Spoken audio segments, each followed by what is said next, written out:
What made you want to run the 50 miles around Lake Tahoe? Well, I wanted to do something with my summer, to be honest. I'd always done a bit of running. I mean, the previous summer I'd done a half marathon and quite enjoyed it. And then when my dad said, should we do a 50 mile, I thought, yeah, let's do it for a challenge. I just wanted to do something just spontaneous and something really difficult to set my mind onto.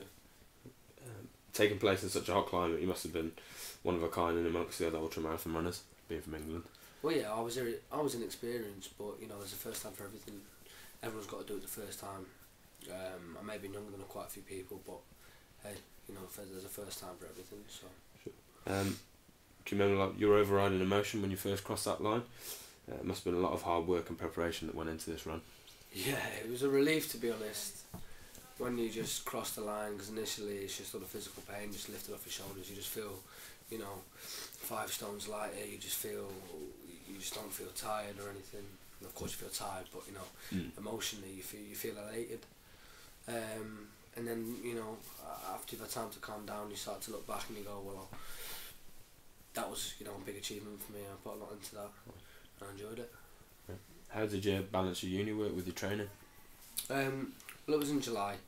I did a full marathon in June and a half marathon in May, so I built up to the distance, you could say, and then in between the marathon and the 50 mile I did a lot of endurance work, about 6-7 hour runs, but I did that mostly in the summer when I left in May. Before that I was just making sure that I just, you know, didn't go out as often as maybe I'd used to and just sit down, do my work and go to the gym and run, etc. What's your lasting memory from the day of the run?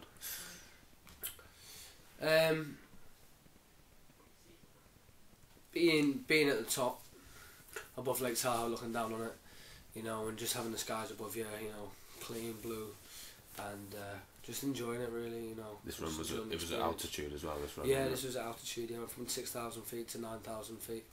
Right. They're back down again. So yeah.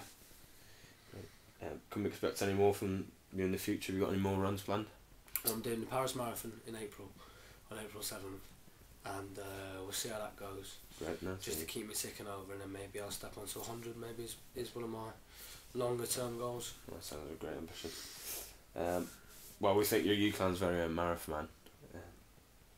Could you sum up for me in 3 words your 50 mile run, Sam? Yeah. Sweat, heat, and enjoyment.